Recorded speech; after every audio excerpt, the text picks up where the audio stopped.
Activitat 31 del tema 1 de l'àtom del llibre digital Science Beat, que es correspon en l'activitat número 2 de la diapositiva 13 del mateix tema. Ens pregunta la massa dels mols. Tota l'estona ens va donant diferents masses atòmiques i després ens pregunta la massa en grams. Sí?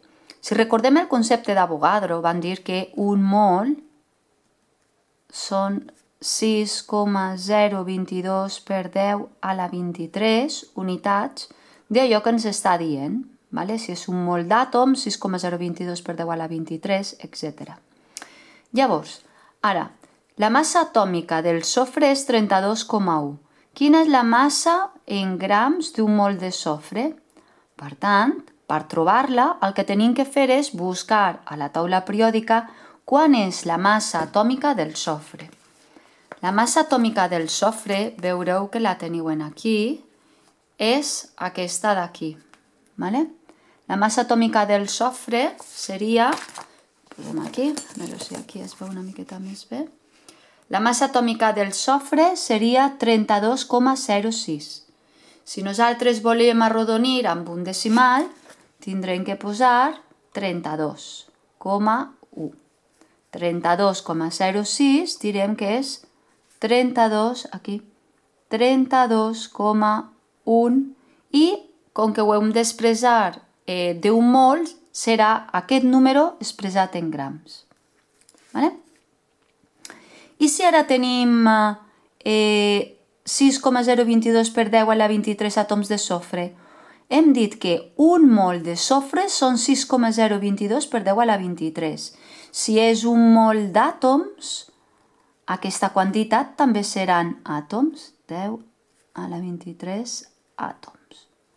Llavors, aquesta pregunta i aquesta pregunta és la mateixa.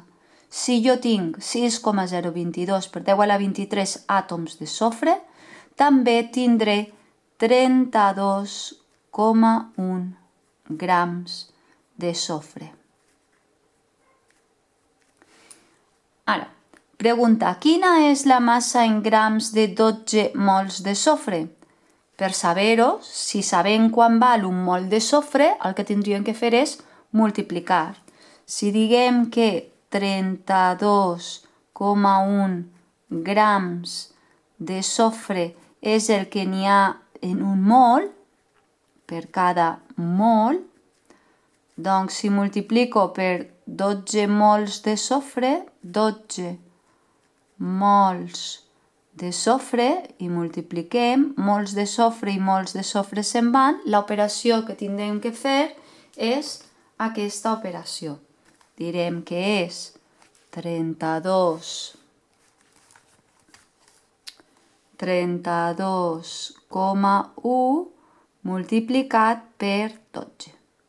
És a dir, 385,2. 385,2. I això seran grams de sofre, que és la unitat que m'ha quedat. Grams de sofre. Vale? Els resultats, per tant, en l'apartat A són 32,1 grams de sofre, en l'apartat B 32,1 grams de sofre i en l'apartat 3 385,2 grams de sofre. En l'apartat D ens pregunta ara la massa atòmica del liti és 6,9 unitats. Quants mols de substància n'hi ha en 6,9 grams de liti? Ja havíem dit per definició que això és la definició d'un mol.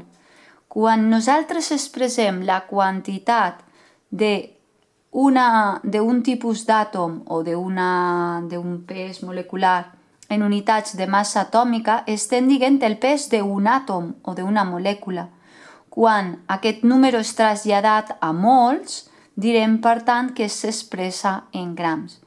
Com que aquí coincideix el número d'unitats de massa atòmica amb els de grams, direm, per tant, que es tracta, per definició, d'un mol de liti. Quants àtoms de liti hi ha en 6,9 grams d'aquest element? Doncs la pregunta és evident o redundant, perquè tinc un mol de liti i havíem vist que un mol són 6,02 per 10 a la 23 àtoms. Doncs aquí continuaria sent la mateixa resposta. 6,022 per 10 a la 23 àtoms de liti. I després, quants mols d'àtoms hi ha en 202,17 grams de liti? L'operació que tindríem que fer és una divisió, però ho podem expressar amb un factor de conversió. Direm, doncs, que, començo posant el problema, m'han donat 202,17 grams de liti. I nosaltres, segons hem vist abans, que un mol de liti són 6,9 grams. Per tant, si li posem aquí les unitats que toca, per cada 6,9 grams de liti tenim un mol de liti.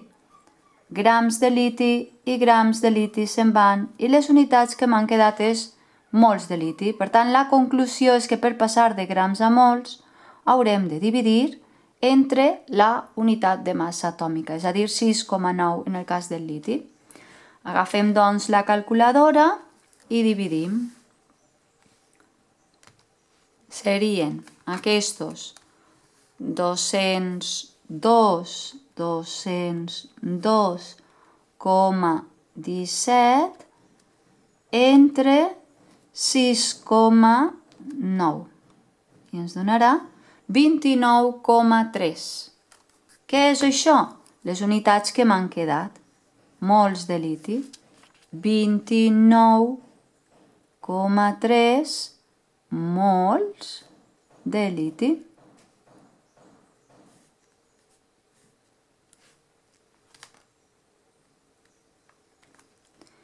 I fins aquí seria aquesta activitat.